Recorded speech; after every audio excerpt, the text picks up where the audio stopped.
പത്മനാഭസ്വാമി കൃഷ്ണനും പിന്നെ വിഷ്ണുവും ശിവനും എല്ലാം ഒന്ന് തന്നെയാണ്. അതെനിക്ക് കൊട്ടിയൂരിൽ പോയപ്പോഴാണ് മനസ്സിലായെന്ന് പറഞ്ഞു.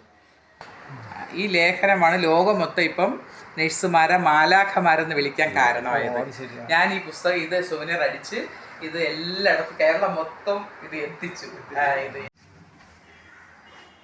നമ്മുടെ ഇന്നത്തെ അതിഥി സുശീലകുമാരി കെ ജഗതിയാണ്. കാരുണ്യവും കലയും സാഹിത്യവും ഒത്തുചേർന്ന ഒരു ജീവിതം.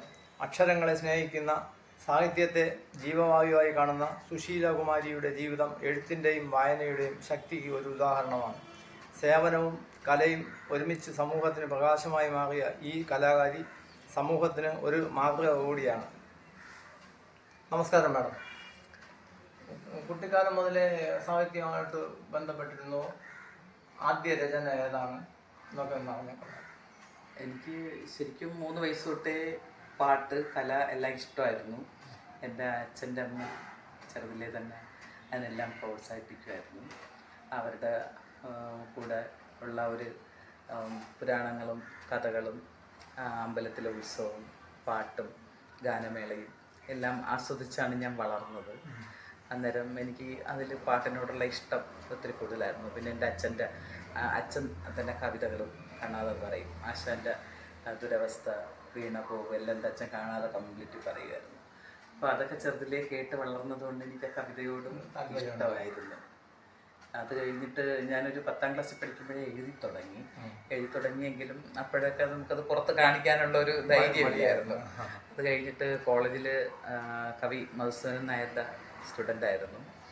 അന്നേരം മധുസൂദൻ സാറ് ക്ലാസ് എടുക്കുന്ന സമയത്ത് മലയാളത്തോട് കൂടുതലൊരു ഇഷ്ടം വന്നു. അങ്ങനെ ഞാൻ അവിടെ വെച്ച് നന്നായിട്ട് കവിതകൾ എഴുതി. ആ കവിതകൾ സാറിനെ കാണിക്കും, സാറത് തിരിച്ച് തരുമായിരുന്നു. അങ്ങനെ കുറേ കവിതകൾ അന്ന് എഴുതി അലമാരയിൽ സൂക്ഷിച്ചു. അപ്പോൾ സാറ് പറഞ്ഞു സാറ് മലയാളം പഠിപ്പിക്കുമായിരുന്നു. സാറിൻ്റെ ക്ലാസ്സിൽ മലയാളം ഭയങ്കര എനിക്ക് ഇഷ്ടമായിരുന്നു. സാറെപ്പോഴും പറയുമായിരുന്നു മലയാളം MA എടുക്കണം, പുസ്തകങ്ങളൊക്കെ എഴുതണം എന്നൊക്കെ സാറ് പറഞ്ഞിരുന്നു. പക്ഷേ അതൊന്നും കഴിഞ്ഞില്ല. പിന്നെ ഞാൻ വേറെ ഫീൽഡിൽ ഹെൽത്തിലോട്ട് പോയി. അതിനുശേഷം പിന്നെ റിട്ടയർമെൻറ്റിന് ശേഷം പുസ്തകം എഴുതി ആശാൻ സ്മാരകത്തിൽ പോയി സാറിനെ കൊടുത്തു. സാറിൻ്റെ അനുഗ്രഹം വാങ്ങി. സാറിന് ഭയങ്കര സന്തോഷമായിരുന്നു. ഇതേവരെ എത്ര പുസ്തകങ്ങൾ ഇതുവരെ സ്വന്തമായിട്ട് പബ്ലിഷ് ചെയ്തിട്ടുണ്ട്? എൻ്റെ പുസ്തകം സ്വന്തമായിട്ടുള്ളത് 4 എണ്ണം. പിന്നെ ഞാനൊരു കോതറായിട്ടൊരു 30 പുസ്തകത്തോളം ചെയ്തു. കവിത കൊടുത്തിട്ട് കോതറായിട്ട് കവിതയും കഥയും ഒക്കെ കൊടുത്ത് ചെയ്തു. പിന്നെ ഒരു 10-30 മാസികകളിലും ഒക്കെ വന്നിട്ടുണ്ട്. പിന്നെ ഈ അടുത്ത സമയത്ത് പത്മനാഭസ്വാമി സംഗമം എന്ന ടെലിഫിലിമിനെ കുറിച്ച് അതിനെക്കുറിച്ച് കൂടുതലായിട്ട് അറിയാൻ ആഗ്രഹിക്കുന്നു. അത് ഞങ്ങളെല്ലാം നേരിട്ട് കണ്ടിരുന്നു. അപ്പോൾ അത് ആ ഡോക്യുമെൻ്ററി ചെയ്യാനുണ്ടായ ഒരു പ്രചോദനം എന്തോ ആണെന്ന്. ഞാനത് ആദ്യമായിട്ട് കൊട്ടിയൂർ അമ്പലത്തെക്കുറിച്ചൊരു ഗാനം രചിക്കുകയുണ്ടായി കൊട്ടിയൂർ ഉത്സവത്തിന്. അപ്പോൾ ആ ഗാനം രചിച്ചപ്പം എനിക്കത് ആൽബം ആക്കണമെന്ന് തോന്നി. അങ്ങനെ ഞാനങ്ങനെ 10 ആൽബം ചെയ്തു. ഒരു ഗസലും ബാക്കി 9 ഡിവോഷണൽ ആൽബങ്ങളും ചെയ്തു. അത് അങ്ങനെ ചെയ്ത സമയത്ത് എൻ്റെ മനസ്സിൽ പത്മനാഭസ്വാമിയെക്കുറിച്ചൊരു പാട്ട് ഞാൻ എഴുതി. അത് ചെയ്തപ്പോൾ എൻ്റെ മനസ്സിൽ തോന്നി പത്മനാഭസ്വാമിയുടെ ഒരു ഷോർട്ട് ഫിലിം എടുക്കണം. അപ്പം ഞാൻ ഒരു 45 വർഷം കൊണ്ട് എല്ലാ സ്വർഗവാതിൽ ഏകാദശിക്കും പത്മനാഭസ്വാമിയെ കാണാൻ പോകുന്ന ആളാണ്. ഇതിന് കൊട്ടാരത്തിന്റെ ഭാഗത്ത് നിന്ന് സഹായം കിട്ടിയായിരുന്നോ? പ്രത്യേകിച്ച് ഹെൽപ്പായിട്ട് തമ്പുരാട്ടി എനിക്കൊരു ഗിഫ്റ്റ് തരും എന്ന് പറഞ്ഞിരുന്നു. ഡോക്യുമെന്ററി എടുക്കാനായിട്ട് തമ്പുരാട്ടി നല്ലതായിട്ട് സഹായിച്ചു. തമ്പുരാട്ടി അതിൽ ഒരു റോൾ ചെയ്യുകയും ചെയ്തു. കൊട്ടാരത്തിൽ വെച്ച് ഞങ്ങൾ ഷൂട്ട് ചെയ്തു.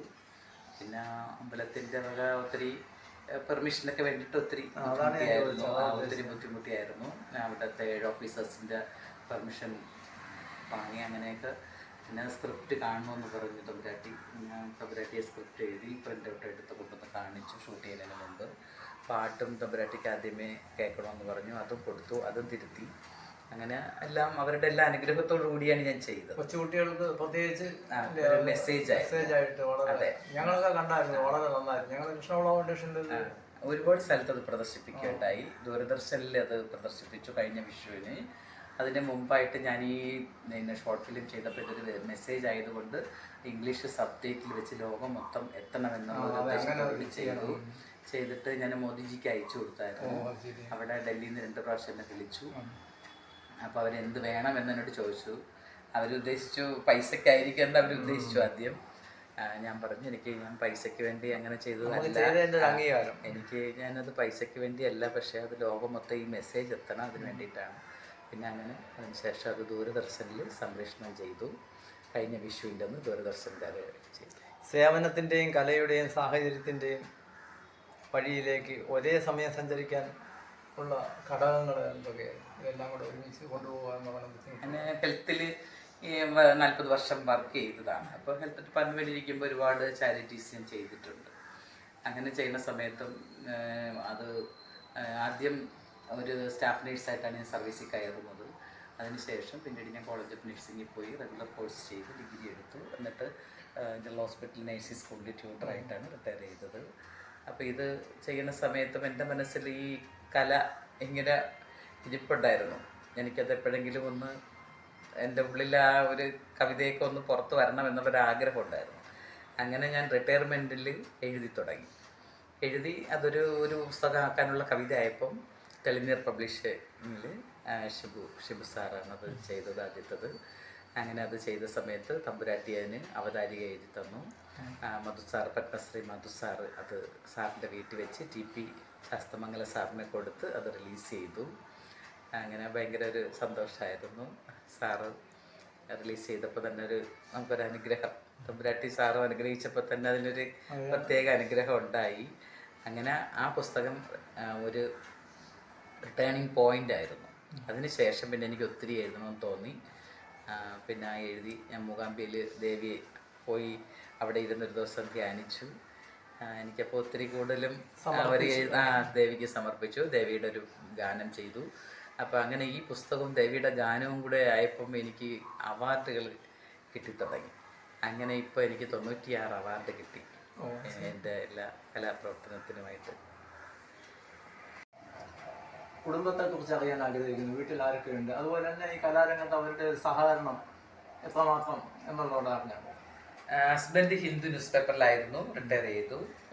ഹസ്ബൻഡ് അവിടുത്തെ അഡ്മിനിസ്ട്രേറ്റീവ് ഓഫീസിലായിരുന്നു, ഓഫീസ് സെക്ഷനിലായിരുന്നു. മകൻ ഹിന്ദുവിൽ സബ് എഡിറ്ററാണ്. മരുമകള് ഡോക്ടറാണ്. മകള് അലയൻസിലാണ്. മരുമകളും ഡോക്ടറാണെങ്കിലും അലയൻസിലാണ് വർക്ക് ചെയ്യുന്നത്. മരുമകൻ ദുബായിലാണ്. 2 പേർക്കും ഒരു കുട്ടികളുണ്ട്. വീട്ടുകാരുടെ സഹകരണം അവരെല്ലാം സപ്പോർട്ടാണ്, കുഴപ്പമൊന്നുമില്ല. അല്ല, അവരെല്ലാവരും കല ഇഷ്ടപ്പെടുന്നവരാണ്. എൻ്റെ ഹസ്ബൻഡ് നാടകത്തിലൊക്കെ അഭിനയിക്കാറുണ്ട്.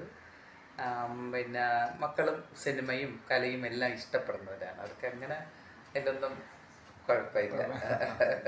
സമയത്തിൻ്റെ കുറവേ ഉള്ളൂ, കൂടെ വരാനും ഒന്നും അവർക്ക് സമയമില്ല. അവരെല്ലാം വർക്ക് ചെയ്യുന്നുണ്ട്. എല്ലാവർക്കും ഇഷ്ടം തന്നെ. ഇതേവരെ കിട്ടിയ അവാർഡുകൾ, പുരസ്കാരങ്ങൾ, ആദരവുകൾ, അതിനെക്കുറിച്ച് ഒന്ന് വ്യക്തമാക്കാം. എനിക്ക് പിന്നെ ഈ ദേവി കവിതാ സമാഹാരം ഇറങ്ങിയ സമയത്ത് ഒരു അവാർഡ് പിന്നെ കോളേജ് ഓഫ് നഴ്സിംഗിൽ നിന്ന് ആദ്യം ഒരു അംഗീകാരം കിട്ടിയായിരുന്നു. പിന്നെ TNA നിന്ന് അംഗീകാരം കിട്ടിയായിരുന്നു. അത് കഴിഞ്ഞിട്ട് കളത്തട്ട് ഫൗണ്ടേഷൻ്റെ അവാർഡ് കിട്ടിയായിരുന്നു. അത് കഴിഞ്ഞ് പൂവച്ചൽ ഖാദർ നവരത്ന അവാർഡ്, പിന്നെ 3 നാഷണൽ അവാർഡ് കിട്ടിയായിരുന്നു. BSSൻ്റെതും ഡോക്ടർ അംബേദ്കർ അവാർഡും പിന്നെ ഇന്ത്യ ഫിലിം സൊസൈറ്റിയുടെ നാഷണൽ അവാർഡ്. പിന്നെ എനിക്ക് മൊത്തം ഈ സ്റ്റേറ്റിലുള്ള തന്നെ ഫിലിം സൊസൈറ്റികളുടെ എല്ലാം എൻ്റെ പാട്ടിനും ഷോർട്ട് ഫിലിമിനും കിട്ടിയായിരുന്നു. അങ്ങനെ ഈ കമ്പനിക്ക് അന്നൊരു അവാർഡ് ഉണ്ടായിരുന്നു. അത് ചേർത്ത് 96 അവാർഡായി. ഇതുവരെ എഴുതിയിട്ടുള്ള പുസ്തകങ്ങളെ കുറിച്ച് ഒന്ന് പറയണം. അപ്പോൾ അതിൽ ദേവാസുര ഭാവങ്ങളിലൊരു പുസ്തകം കൂടെ ഉണ്ടല്ലോ, അപ്പോൾ അതേക്കുറിച്ച് അറിയാൻ ആഗ്രഹിക്കുന്നു. ദേവി എന്ന് പറയുന്നത് ഒരു കവിതാ സമാഹാരമായിരുന്നു ആദ്യത്തത്. അത് കഴിഞ്ഞിട്ട് പിന്നെ 2ാമത്തെ പുസ്തകം ചെറുകഥകളായിരുന്നു. ചെറുകഥയാണെങ്കിലും അത് ഒറിജിനൽ കഥകളാണ്, ഉണ്ടാക്കിയ കഥകളല്ല, ഒറിജിനലായിട്ടുള്ള കഥകളാണ്. അതിൽ കവി അയ്യപ്പൻ്റെ കഥ. കവി അയ്യപ്പനെ പിന്നെ പുള്ളി രാത്രി സുഖമില്ലാതെ തമ്പാനൂർ പോലീസ് കൊണ്ടുവന്ന് എൻ്റെ വാർഡിലാണ് കിടത്തിയത്. അപ്പോൾ അവിടെ വെച്ച് പുള്ളിയെ പരിചയപ്പെട്ടു. പിന്നെ അവസാനം ഞാനാണ് നോക്കിയത്. ആ സമയത്ത് പുള്ളിക്ക് ആഹാരവും വസ്ത്രവും ഒക്കെ കൊടുത്ത് പുള്ളിയെ നോക്കി അങ്ങനെ പുള്ളിയുടെ ജീവചരിത്രമൊക്കെ എന്നോട് പറഞ്ഞു. പിന്നെ അത് എനിക്ക് പുള്ളി ഒപ്പിട്ടൊരു പുസ്തകം തന്നു. പിന്നെ അവിടെ ജനറൽ ഹോസ്പിറ്റലിൽ കിടന്നാണ് പുള്ളി മരിക്കുന്നത്. അപ്പം അവസാന നാളുകളിൽ എനിക്ക് പുള്ളിക്ക് ഉള്ള കെയർ കൊടുക്കാൻ കഴിഞ്ഞിരുന്നു. അതൊരു മറക്കാനാവാത്ത അനുഭവമാണ്. പുള്ളി ഇരുന്ന് കവിതകളൊക്കെ പാടുമായിരുന്നു. അങ്ങനെ ഒത്തിരി അതൊരു അവസാനം അങ്ങനെ ഒരാളിനെ കണ്ടുമുട്ടാൻ കഴിഞ്ഞാലൊരു സന്തോഷം തോന്നിയിട്ടുണ്ട്. പിന്നെ അതുപോലെ തന്നെ എനിക്ക് ഇതുപോലെ അടുത്തറിയപ്പെട്ട പലരുടെയും ബന്ധപ്പെട്ട കഥകൾ ചെറുകഥാ സമാഹാരമായിട്ട് ഇറക്കിയതാണത്. അതിൽ ഒരു ചാപ്റ്റർ മാത്രം ഭഗവത്ഗീതയിലെ 16-ാം അധ്യായത്തിൽ ദേവന്മാരുടെയും അസുരന്മാരുടെയും സ്വഭാവം മനുഷ്യരിൽ, അതാണ് ദേവാസുര ഭാവങ്ങൾ. അപ്പം മനുഷ്യരിൽ ദേവനും ഉണ്ട് അസുരനും ഉണ്ട്. അപ്പം ആ അസുര സ്വഭാവങ്ങൾ മനുഷ്യർ കളഞ്ഞ് എല്ലാവരും ദേവസ്വഭാവങ്ങൾ കയ്യിലെടുക്കണം എന്നുള്ള ഒരു മെസ്സേജാണ് ദേവാസുര ഭാവങ്ങൾ. പിന്നെ ജീവകാരുണ്യ പ്രവർത്തന രംഗത്ത് വളരെ മുൻകൈ എടുത്ത് പലതും ചെയ്തിട്ടുണ്ട്. വരുമാനത്തിന്റെ ഏതാണ്ട് 30% തന്നെ ആ 2 കുട്ടികൾക്ക് വേണ്ടി വളരെ സമർപ്പിച്ചിട്ടുള്ളതായിട്ട്. അപ്പൊ അതേക്കുറിച്ച് ഞാൻ ജോലി ചെയ്യുന്ന സമയത്ത് ആദ്യകാലം തൊട്ട് തന്നെ എനിക്ക് എൻ്റെ സാലറിയിൽ നിന്ന് ഒരു 30% ആരും അറിയാതെ ഞാനത് കൊടുക്കുമായിരുന്നു. എൻ്റെ വീട്ടിലുള്ളവർക്ക് പോലും അതിനെക്കുറിച്ച് അറിയില്ലായിരുന്നു. അപ്പം എൻ്റെ പിന്നെ കയ്യിലുള്ള പൈസ എവിടെയോ പോകണം എന്നുള്ള എൻ്റെ ഹസ്ബൻഡിന് മനസ്സിലായി. പക്ഷെ അത് എവിടെയാണ് പോകണം എന്നുള്ളത് ഇന്നും എൻ്റെ ഹസ്ബൻഡ് പറഞ്ഞിട്ടില്ല. അത് ഏത് വഴിക്കാണ് പോയെന്ന് ഹസ്ബൻഡ് പല രീതിയിലും അത് എവിടെയോ പോകണം എന്നുള്ള സംശയിച്ചു. പക്ഷേ അത് ഞാൻ ഒരിക്കലും പറഞ്ഞിട്ടില്ല. ഞാനത് ജീവകാരുണ്യ പ്രവർത്തനത്തിനാണ് ആ കാശ് മുടക്കിയതെന്നുള്ളത്. അന്നൊക്കെ നമ്മൾ ഇതുപോലെ ആൾക്കാർക്ക് കൊടുത്തിട്ട് പത്രത്തിലും പിന്നെ പരസ്യമൊന്നും കൊടുക്കാത്തതുകൊണ്ട് അതാരും ഒരാൾ കൊടുത്തത് ഒരാൾ അറിയാത്ത രീതിയിൽ ഞാൻ എല്ലാം സഹായിച്ചതാണ്. പിന്നെ നഴ്സിംഗ് സ്റ്റുഡൻസിനെ സഹായിച്ചിട്ടുണ്ട്. അതിൽ തന്നെ ഒത്തിരി നല്ല രീതിയിൽ 2 പേരെ നഴ്സിങ്ങിന് വേണ്ടിയിട്ട് ഹെൽപ്പ് ചെയ്തിട്ടുണ്ട്. നല്ല സ്പോൺസർഷിപ്പ് കൊടുത്തിട്ടുണ്ട്. ഈ അണയാത്ത നക്ഷത്രങ്ങൾ എന്നുള്ള ഒരു പുസ്തകത്തെ കുറിച്ച് അതിൽ 27 പ്രമുഖ വ്യക്തികളെ പ്രത്യേകിച്ച് എടുത്ത് കാണിക്കുന്നുണ്ട്. അപ്പം അങ്ങനെ ഒരു ഇത് എഴുതാണ്ടായ ഒരു മനസ്സിൻ്റെ ഒരു ഇതെന്താണെന്നുള്ളത്. അണയാത്ത നക്ഷത്രങ്ങൾ എനിക്കിഷ്ടപ്പെട്ട ഞാൻ അടുത്ത് ഇടപഴകിയ 27 നല്ല മനുഷ്യരെ കുറിച്ചുള്ള പുസ്തകം. 27 പേര് മാത്രമേ അതില് ഈ 27 ജീവിച്ചിരിക്കുന്നവരാണ്. ജീവിച്ചിരിക്കുന്ന ജീവചരിത്രമാണ്. ഇവരെല്ലാം അണയാത്ത നക്ഷത്രങ്ങളാണ്. അവർ 27 നക്ഷത്രങ്ങളും അണയാത്ത നക്ഷത്രങ്ങളാണ്. അപ്പൊ അതില് തമ്പുരാട്ടി, 2 തമ്പുരാട്ടിമാരും മധുസാർ എന്ന് പറയുമ്പോ എനിക്ക് അതിനെപ്പറ്റി ഒരുപാട് പറയാനുണ്ട്. ഉൾപ്പെടുത്തിക്കൊണ്ടുള്ള ഒരു പുസ്തകമാണ്. മധുസാർ എന്ന് വെച്ചാൽ എന്റെ ഹസ്ബൻഡിന്റെ ഏറ്റവും ഈ ലോകത്ത് എന്റെ ഹസ്ബൻഡ് സ്നേഹിക്കുന്ന മധുസാറിനെ. അപ്പം ഞങ്ങളുടെ മക്കളെ കല്യാണത്തിന് മധുസാർ മക്കളെ കല്യാണം നടത്തിയത്. പിന്നെ ജയകുമാർ സാറുമായിട്ട് നല്ല അടുപ്പമാണ്. അതുപോലെ തന്നെ മധുസൂദന സാർ എൻ്റെ അധ്യാപകനാണ്. പിന്നെ ശ്രീകണ്ഠ സാർ എൻ്റെ കഥയിലെ എൻ്റെ ശ്രീ പത്മനാഭസ്വാമി ശൈലിലെ ഏറ്റവും വലിയ കഥാപാത്രം ശ്രീകണ്ഠ സാറാണ്. പിന്നെ അതുപോലെ വിനോദ് വൈദ്യശായി സാറും എനിക്ക് ഏറ്റവും പ്രിയപ്പെട്ട സാറാണ്. സാർ എനിക്ക് ഒരുപാട് ഹെൽപ്പൊക്കെ ഈ മലയാളം മിഷനിൽ പ്രോഗ്രാം അവതരിപ്പിക്കാനൊക്കെ എന്നെ ക്ഷണിച്ചിട്ടുണ്ടായിരുന്നു. അതുപോലെ ഓണപ്പൂർ സാറും എനിക്ക് ഏറ്റവും പ്രിയപ്പെട്ട സാറാണ്. പ്രഭാവർമ്മ സാറ്, പിന്നെ നമ്മുടെ രാഷ്ട്രീയ BJPയിലെ രാജശേഖർ സാറ്, എല്ലാവരും എനിക്ക് ഏറ്റവും അടുപ്പമുള്ള നല്ലതായിട്ട് എനിക്ക് ഇഷ്ടപ്പെട്ട നല്ല മനുഷ്യരെ കുറിച്ചുള്ള ഒരു പുസ്തകമാണ്. അതിൽ എൻ്റെ കൂട്ടുകാരും ഉണ്ട്, എൻ്റെ കൂടെ വർക്ക് ചെയ്തവരുണ്ട്. എൻ്റെ ഒരു പ്രിൻസിപ്പൾ സൂസമ്മ വർഗീസ്, നല്ലൊരു പിന്നെ ലേഡിയാണ്. അവരെക്കുറിച്ച് അപ്പോൾ അവരെക്കുറിച്ചൊക്കെ എനിക്കത് മറക്കാൻ പറ്റാത്ത അനുഭവങ്ങളുണ്ട്. പിന്നെ എൻ്റെ കൂട്ടുകാരി ഗീത, അത് കളത്തട്ടെന്ന് പറഞ്ഞ് ലേഡീസിൻ്റെ ഒരു ഫൗണ്ടേഷനുണ്ട്. അപ്പം അങ്ങനെയുള്ള വ്യക്തികളെ നമ്മുടെ കാതിക ഉണ്ടല്ലോ, സ്നേഹലത, പുള്ളിക്കാരി, എനിക്ക് സ്നേഹലതയെ ഭയങ്കര ഇഷ്ടമുണ്ട്. സ്നേഹലതയെ കുറിച്ച് ഇതിനകത്തുണ്ട്. അങ്ങനെ ഉള്ള കുറച്ച് ജീവിച്ചിരിക്കുന്ന ജീവചരിത്രം. പക്ഷെ ഈ പുസ്തകം ഒത്തിരി പേര് ഇഷ്ടപ്പെട്ടതാണ്. ഒരുപാട് സ്റ്റേജിൽ ഇത് വേണ്ടി ചർച്ച ചെയ്തു. ഇതേവരെ എത്ര സിനിമകളിൽ അഭിനയിച്ചു, സീരിയലുകൾ, ടെലിഫിലിമുകൾ, അപ്പോൾ അതേക്കുറിച്ചൊന്ന് ഡോക്യുമെന്ററിയെ കുറിച്ചൊക്കെ ഒന്ന് വിശദീകരിച്ച് പറയാം. ഈ 5 ഫിലിമിൽ അഭിനയിച്ചായിരുന്നു. അതിൽ ഒരെണ്ണം റിലീസായിട്ടുള്ളൂ, ബാക്കിയൊക്കെ എഡിറ്റിംഗ് നടക്കുന്നു. ആദ്യത്തെ അഭിനയിച്ച സിനിമ കൈലാസത്തിലെ അതിഥി, ജയകുമാർ IAS സാറിൻ്റെയാണ്. അപ്പം അതിലെൻ്റെ കൊച്ചുമകനാണ് കൈലാസത്തിലെ അതിഥി. പിന്നെ ഞാനതിൽ ഒരു ഗാർഡിയൻ ഏഞ്ചലിൻ്റെ റോളാണ് ചെയ്തത്.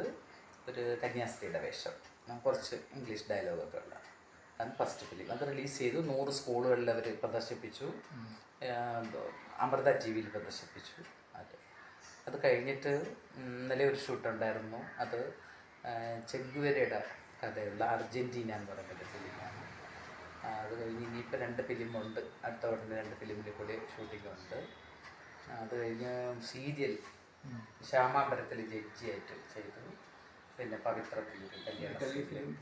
പിന്നെ എനിക്ക് ഒരു എൻ്റെ തന്നെ ഒരു ഡോക്യുമെൻ്ററി ഒരെണ്ണം ചെയ്തു. പിന്നീട് ഈ ദൂരദർശൻ്റെ സാമൂഹ്യ പാഠത്തിൽ കഴിഞ്ഞ നേഴ്സസ് ഡേക്ക് ഇൻ്റർവ്യൂ ഒരു 1 hour ലൈവ് ഇൻ്റർവ്യൂ ദൂരദർശൻകാർ ചെയ്തു. അത് ഒരു 4 പ്രാവശ്യം ടെലികാസ്റ്റ് ചെയ്തായിരുന്നു. അങ്ങനെ അത് നേഴ്സസിനെ കുറിച്ചുള്ള അതിൻ്റെ ബേസ്മെൻറ്റ് കാര്യങ്ങളൊക്കെ നേഴ്സസ് ഡേ ആയിരുന്നായിരുന്നു. അത് കഴിഞ്ഞിട്ട് ഫ്ലവേഴ്സ് ചാനലിൽ ഒരു 1 hour സ്മാർട്ട് ഷോ ഞാനും മോളും കൂടി ഫ്ലവേഴ്സ് ആയിരുന്നതുപോലെ തന്നെ ഒരു വിളിച്ചായിരുന്നു. അങ്ങനെ സ്മാർട്ട് ഷോ ചെയ്തു. ഇങ്ങനെയുള്ള ചെറിയ ചെറിയ കാര്യങ്ങളൊക്കെ ചെയ്യുന്നു.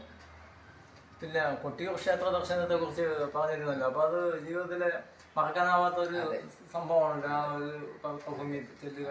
അപ്പോൾ അത് എന്താണ് അതിൻ്റെ? കൊട്ടിയൂര് ശരിക്കും അതൊരു ഒരു വലിയൊരു സംഭവം ഉണ്ട് അതിന്റെ പിന്നിൽ. ഞാൻ ആ കഥ ഞാൻ തമ്പുരാട്ടിയോടത് പങ്കുവെക്കുകയും ചെയ്തിരുന്നു. കാരണം ഞാൻ എൻ്റെ ഡോക്യുമെൻ്ററിയുടെ ഇത് എഴുതിക്കൊണ്ട് ചെന്ന സമയത്ത് അപ്പം തമ്പുരാട്ടി എന്നോടൊരു ചോദ്യം ചോദിച്ചിരുന്നു. പിന്നെ പത്മനാഭ സ്വാമിയുടെ പാട്ടിനിടയിൽ എന്തിനാ കൃഷ്ണൻ്റെ വാക്ക് വന്നാന്ന് ചോദിച്ചു. അപ്പം ഞാൻ തമ്പുരാട്ടിയോട് പറഞ്ഞു, തമ്പുരാട്ടി പത്മനാഭ സ്വാമി കൃഷ്ണനും പിന്നെ വിഷ്ണുവും ശിവനും എല്ലാം ഒന്ന് തന്നെയാണ്.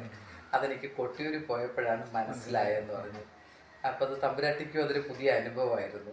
തമ്പുരാട്ടി ഇപ്രാവശ്യം കൊട്ടിയൂർ അമ്പലത്തിൽ പോവുകയും ചെയ്തു. ഇപ്രാവശ്യം പോയി. അപ്പോൾ കഴിഞ്ഞ വർഷം ഞാൻ ആ കഥ തമ്പുരാട്ടിയോട് പറയുകയുണ്ടായി. അത് കൊട്ടിയൂർ ആ കാടിനുള്ളിൽ അത് ആ പാട്ടിൽ ആ 8 മിനിറ്റുള്ള പാട്ടിൽ ആ അമ്പലത്തിന്റെ ചരിത്രമാണ്. അപ്പൊ ഞാൻ ഇങ്ങനെ ഒരു അമ്പലം ഉണ്ടെന്നുള്ളത് കേട്ടിട്ടുള്ളതല്ലാതെ എനിക്ക് അവിടുത്തെ ചരിത്രം അറിയില്ലായിരുന്നു. അപ്പോൾ ഒരു ദിവസം രാത്രി ഇതുപോലെ എൻ്റെ ഒരു ഫ്രണ്ട് വിളിച്ചിട്ട് പറഞ്ഞു, ചേച്ചി ഈ അമ്പലത്തെ കുറിച്ചൊരു പാട്ട് എഴുതണം, ഞാൻ പാടാന്ന് പറഞ്ഞു. അവിടെ ഉള്ളൊരു കുട്ടിയാണ്, കണ്ണൂരുള്ളൊരു കുട്ടി. അങ്ങനെ ഞാൻ ആ പാട്ട് എഴുതി അയച്ചു കൊടുത്തു. അവളത് കണ്ണൂരുള്ളൊരു രേഖ എന്ന് പറഞ്ഞൊരു കുട്ടിയാണ് അത് പാടിയത്. അവൾ പാടിക്കഴിഞ്ഞപ്പോൾ എനിക്ക് ഭയങ്കര ഇഷ്ടപ്പെട്ടു. അങ്ങനെ ഞാനതിന് ആൽബമായിട്ട് ചെയ്തു. എൻ്റെ മകളാണ് അതിൽ അഭിനയിച്ചത്.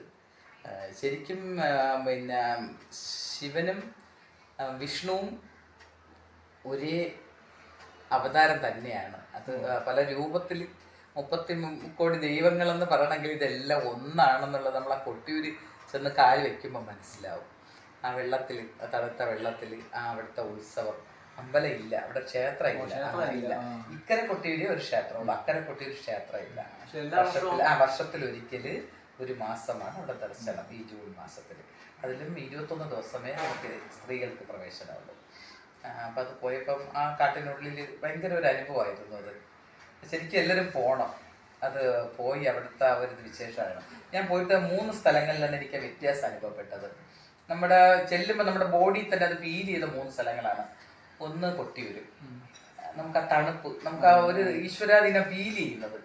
2 മൂകാംബിയയിൽ നമ്മൾ ആ ഒരു പിന്നെ ഒരു ഗേറ്റ് എത്താറാവുമ്പം തന്നെ നമുക്ക് ആ ഒരു തണുപ്പും എന്തോ ഒരു ഫീലിംഗ് വരും.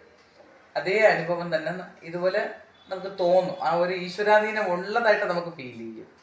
കൊട്ടിയൂരും മൂകാംബിയും അതുപോലെ തന്നെ തിരുപ്പതി ഇങ്ങനെയുള്ള സ്ഥലങ്ങളിലൊക്കെ നമ്മൾ ആ പോകുമ്പോൾ തന്നെ നമുക്കത് ശരിക്കും ഫീൽ ചെയ്യും. ദർശനഭാഗ്യം ലഭിച്ചു. അതെ അതെ.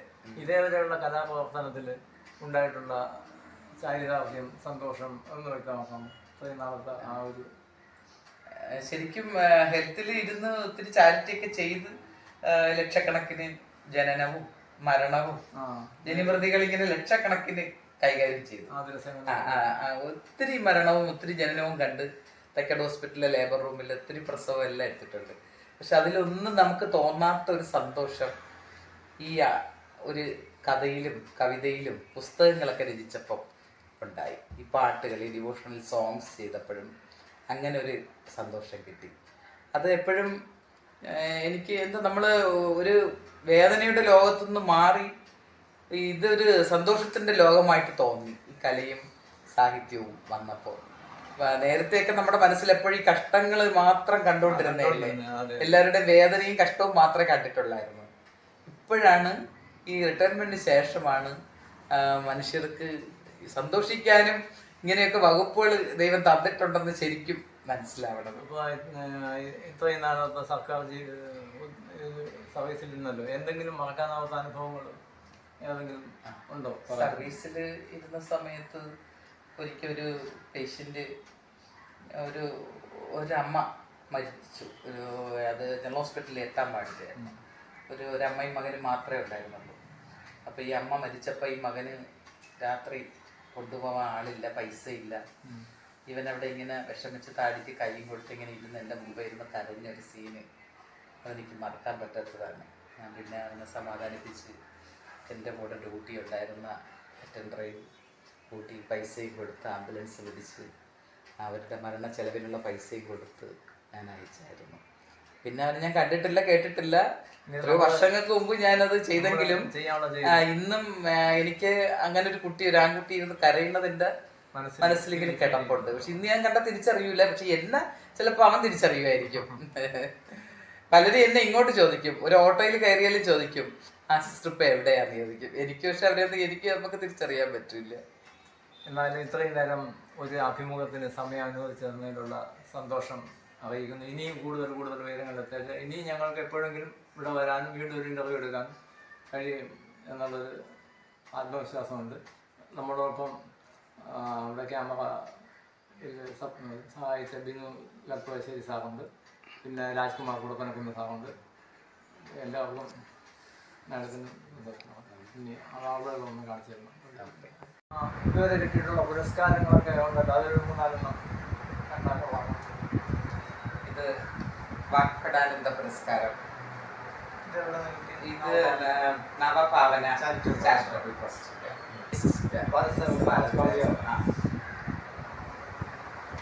ഇതെന്ന് കിട്ടിയാണ്? ഇത് 3 വർഷം. ഇത് 3-ാമതായിരുന്നു. അത് എഴുത്തുകൂട്ടത്തിന്റെ. പിന്നെ ബാക്കി ഫിലിം സൊസൈറ്റികളിൽ ഇഷ്ടം പോലെ ഉണ്ട്. എല്ലാം ഫിലിം സൊസൈറ്റികളുണ്ട്.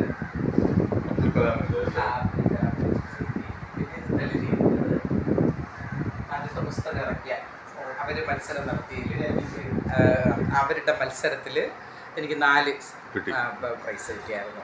കഥ, കവിത, അങ്ങനെയുള്ള. അവര് പിന്നെ ഇൻസ്റ്റന്റ് ആയിട്ട് മത്സരങ്ങൾ നടത്തിയത് അങ്ങനെ കിട്ടിയതുകൊണ്ട്. പിന്നെ ഇത് ടാലന്റ് റെക്കോർഡ്. ഇത് അതായത് പെൻഡ്രൈവ് എന്നും പറഞ്ഞൊരു പുസ്തകത്തിൽ, ലോകത്തിലെ ഏറ്റവും വലിയ പുസ്തകത്തിൽ ഇത് ടാലന്റ് റെക്കോർഡ്. പിന്നെ ഇത് നേഴ്സസ് അവാർഡാണ്. ഇതൊരു കളത്തട്ട് എന്ന് പറഞ്ഞൊരു ഫൗണ്ടേഷൻ്റെ അവരുടെ ഫൗണ്ടേഷൻ്റെ അവരുടെ അമ്മയുടെ എൻഡോമെൻ്റ് അവാർഡാണ്. പിന്നെ ബാക്കിയുള്ള ഫിലിം സൊസൈറ്റികളുടെ അവാർഡാണ്. ഇത് പിന്നെ അബ്ദുൽ കലാം സ്റ്റഡി സെന്ററിന്റെ. ഇതാണ് കൊട്ടിയൂർ അമ്പലത്തിൽ നിന്ന്. അവര് ഇതുവരെയും ആർക്കും അങ്ങനെ ഒരു അവാർഡ് കൊടുത്തിട്ടില്ല. ആദ്യമായിട്ട് അവരെനിക്കാണ് ഒരു പാട്ടിനിങ്ങിന്റെ അവാർഡ് തന്നത്. അതെ. അതിൽ എന്നിട്ട് അവര് പറഞ്ഞു, അവരുടെ നാട്ടിലുള്ള ആൾക്കാർ പറഞ്ഞു തമിഴിലും ഇത് ചെയ്യണമെന്ന് പറഞ്ഞു. ഈ പാട്ട് അവർക്കെല്ലാം ഇഷ്ടപ്പെട്ട് തമിഴിൽ ചെയ്യണമെന്ന് പറഞ്ഞു. ഏറ്റവും കൂടുതൽ യൂട്യൂബിൽ വ്യൂസ് കിട്ടിയ പാട്ടും ഇതാണ്, കൊട്ടിയൂരിന്റെ പാട്ടാണ്. പിന്നെ ഇനി കുറെ ഉണ്ട് ബാക്കി താഴെ ഇരിക്കുന്നത്. സമയത്ത് 2005 അവിടെ ഒരു സുവനിയർ റിലീസ് ചെയ്യാൻ വേണ്ടിയിട്ട് അതിന് മുൻകൈ എടുത്ത് കാര്യങ്ങളൊക്കെ ചെയ്തായിരുന്നു. അത് ചെയ്യുന്ന സമയത്ത് അതിൽ ഞാനൊരു കവിതയും ഒരു ലേഖനവും കൊടുത്തിരുന്നു. ആ ലേഖനം വായിച്ച ശേഷം ഞാനിത് ഇങ്ങനെ ഒരു പുസ്തകം അടിച്ചത് എല്ലാ മന്ത്രിമാർക്കും ഹെൽത്ത് ഡിപ്പാർട്ട്മെന്റിലും എല്ലായിടും. അന്ന് ശ്രീമതി ടീച്ചറായിരുന്നു മന്ത്രിയായിരുന്ന ശ്രീമതി ടീച്ചറിനും എല്ലാം കൊണ്ട് കൊടുത്തായിരുന്നു. അപ്പോൾ ഇതിലൊരു ലേഖനമുണ്ട്, എൻ്റെ ഒരു കവിതയും ഉണ്ട്, ഒരു ലേഖനവും ഉണ്ട്. ആ ലേഖനം അത് രാത്രികളെ പകലുകളാക്കുന്ന മാലാഖമാർ എന്നാണ് ആ ലേഖനത്തിൽ പറഞ്ഞിട്ടുള്ളത്. ആ വിശേഷം അങ്ങനെ ആ ലേഖനം കണ്ട ശേഷമാണ് നഴ്സുമാരെ എല്ലാവരും മാലാഖമാരെന്ന് വിളിക്കാൻ തുടങ്ങിയത്. അപ്പൊ അതിലെ മാലാഖയാണ്. പിന്നീട് അതുവരെ നഴ്സുമാരെ ആരും മാലാഖ എന്ന് പറഞ്ഞിട്ടില്ല. അത് ഞാൻ അങ്ങനെ ഒരു ലേഖനം എഴുതിയ ശേഷം ചെയ്യുമായിരുന്നു. ഇപ്പോഴെല്ലാരും പറയും നഴ്സുമാരെ മാലാക്കന്മാർ, പക്ഷെ അതിനു മുമ്പേ ഒരാള് പോലും ഒരു നഴ്സിനെയും മാലാഖെന്ന് വിളിച്ചിട്ടില്ല. കേന്ദ്രമന്ത്രിയുടേത് അതൊരു പിന്നെ മൂകാംബിക ദേവിയുടെ ഒരു ആൽബം ആയിരുന്നു. ആ ആൽബം റിലീസ് ചെയ്തത് അന്ന്. ഇതാണ് രാത്രികളെ പകലാകളാക്കുന്ന മാലാഖമാർ എന്ന് പറഞ്ഞ ലേഖനം. ഈ ലേഖനമാണ് ലോകം മൊത്തം ഇപ്പം നഴ്സുമാരെ മാലാഖമാരെന്ന് വിളിക്കാൻ കാരണമായത്. ഞാൻ ഈ പുസ്തകം ഇത് സൂനിയർ അടിച്ച് ഇത് എല്ലായിടത്തും കേരളം മൊത്തം ഇത് എത്തിച്ചു. ഇത് ഈ സംഭവം അങ്ങനെ പിന്നെ എല്ലാവരും മാലാഖ എന്ന് പറഞ്ഞു തുടങ്ങി. ഇത് പിന്നെ മൂകാംബിക ദേവിയുടെ ആൽബം അന്ന് കേന്ദ്രമന്ത്രിയായിരുന്നു മുരളി സാറായിരുന്നു റിലീസ് ചെയ്തത്. പിന്നെ എൻ്റെ പുസ്തകങ്ങളും എല്ലാം മിക്കവാറും എല്ലാം മന്ത്രിമാർ തന്നെയാണ് റിലീസ് ചെയ്തത്. ഇത് തമ്പുരാട്ടിയാണ് ഇത് റിലീസ് ചെയ്തത്. ശ്രീ പത്മനാഭ സ്വാതി സംഗമം എന്ന ഷോർട്ട് ഫിലിം. ഇതിൽ പിന്നെ ശരിക്കും 75 പേരുടെ കയ്യൊപ്പ് പറഞ്ഞിട്ടുണ്ട് അതിനകത്ത്. ഇതിൽ അഭിനയിച്ച ആൾക്കാരാണ്. സമയം വെളുപ്പിനെ 3 മണിക്ക് എഴുന്നേക്കും. 3 തൊട്ട് 5 വരെയാണ് എഴുതുന്നത്. പിന്നെ അത് കഴിഞ്ഞ് വീട്ടിലെ പണികൾ. ഇനി ഒരു വലിയൊരു സിനിമ എടുക്കണം എന്നൊരു മോഹമുണ്ട്. വീണ്ടും അത് ഭഗവാൻ അനുഗ്രഹിച്ചാൽ ഒരു നല്ലൊരു സിനിമ ചെയ്യണം എന്ന ആഗ്രഹമുണ്ട്.